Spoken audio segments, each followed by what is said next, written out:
Hi friends, welcome to ruby kitchen. నేను మీ ఆశా శ్రీనివాస్. ఈరోజు kids lunch box recipe అండి. Kids అనే కాదు, ఎవరికైనా పెట్టొచ్చు. ఇంట్లో ఏం లేనప్పుడు చాలా సింపుల్గా చేసుకునే రెసిపీ అండి. ఇది చాలా బాగుంటుంది. టేస్ట్ చాలా సింపుల్గా కూడా అయిపోతుంది. మీకు రైస్ ఉడికించి ఉందనుకో చేసేసుకోవచ్చు, లేదు రైస్ మిగిలిందనుకో కూడా ఇలా చేసుకొని చూడండి.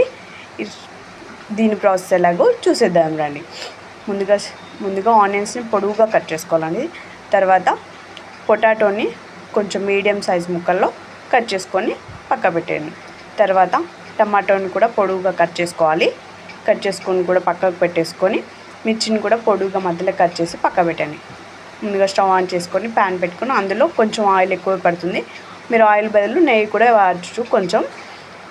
ఇందులో వచ్చేసి జీలకర్ర, ఆవాలు, మినపప్పు అండ్ శనగపప్పు ఇవి వేసుకొని కొంచెం ఫ్రై అయ్యాక ఇందులో కాజూస్ వేసుకోండి. ఒక 6-7 వేసుకొని సరిపోతుంది. ఇవి కూడా వేసుకున్న తర్వాత మిర్చి యాడ్ చేసుకోండి. మిర్చి కూడా వేసుకొని కొంచెం ఫ్రై అయిన తర్వాత ఆనియన్స్ కూడా వేసి ఫ్రై చేయండి. ఇట్లా బ్రౌన్ కలర్కి వస్తే సరిపోతుంది, మరీ వద్దు, కొంచెం లైట్ అండ్ గోల్డ్ కలర్లో వస్తే సరిపోతుంది. తర్వాత ఆలుని కూడా వేసుకొని మంచిగా ఫ్రై చేసుకోండి. ఇవి కొంచెం ఫ్రై బాగా అవ్వాలి. ఇవి కూడా కొంచెం ఫ్రై అయిన తర్వాత మనం టమాటో వేసుకోవాలి.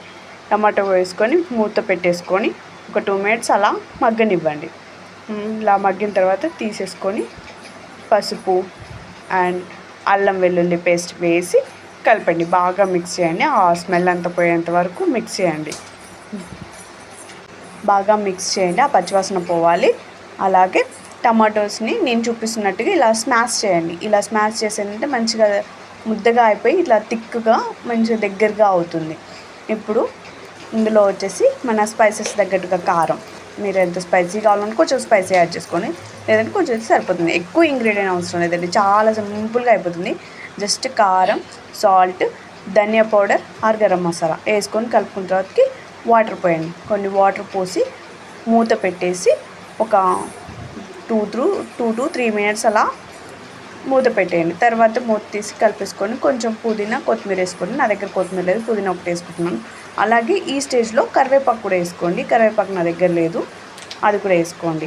ఇప్పుడు ఆనియన్, ఇప్పుడు పాలు ఉడికిందా లేదా చూసుకొని, ఉడికిన తర్వాత ఇప్పుడు మనం చల్లారి పెట్టుకున్న రైస్ని వేసుకొని దాంట్లో సాల్ట్, ధనియా పౌడర్ వేసుకొని మిక్స్ చేయండి. ఆల్రెడీ మనం ఇందాక సాల్ట్ వేసినాం కాబట్టి చూసి యాడ్ చేసుకోండి, సరిపోతే మళ్ళీ వేసుకోవచ్చు. మొత్తం మంచిగా హై ఫ్లేమ్లో పెట్టుకొని బాగా మిక్స్ చేసుకోండి. ఎంత బాగా మిక్స్ చేసుకుంటే అంత పర్ఫెక్ట్గా ఉంటుంది, చాలా బాగుంటుంది. ఇలా మిక్స్ చేసుకుంటే అంతే అండి. ఇప్పుడు కొంచెం సాల్ట్ సరిపోయిందా లేదా చూసుకోండి. అంతే అండి, చాలా సింపుల్గా అయిపోయే ఆలు రైస్ రెడీ అండి. చాలా క్విక్గా అయిపోతుంది. టేస్ట్ అయితే సూపర్ అండి. దీన్ని మంచిగా రైతాతో తింటే సూపర్ అండి. ప్లెయిన్గా కూడా బాగుంటుంది, రైతా అయితే సూపర్ కాంబినేషను, చాలా బాగుంటుంది. వీడియో నచ్చితే లైక్ చేయండి, షేర్ చేయండి, సబ్స్క్రైబ్ చేయండి.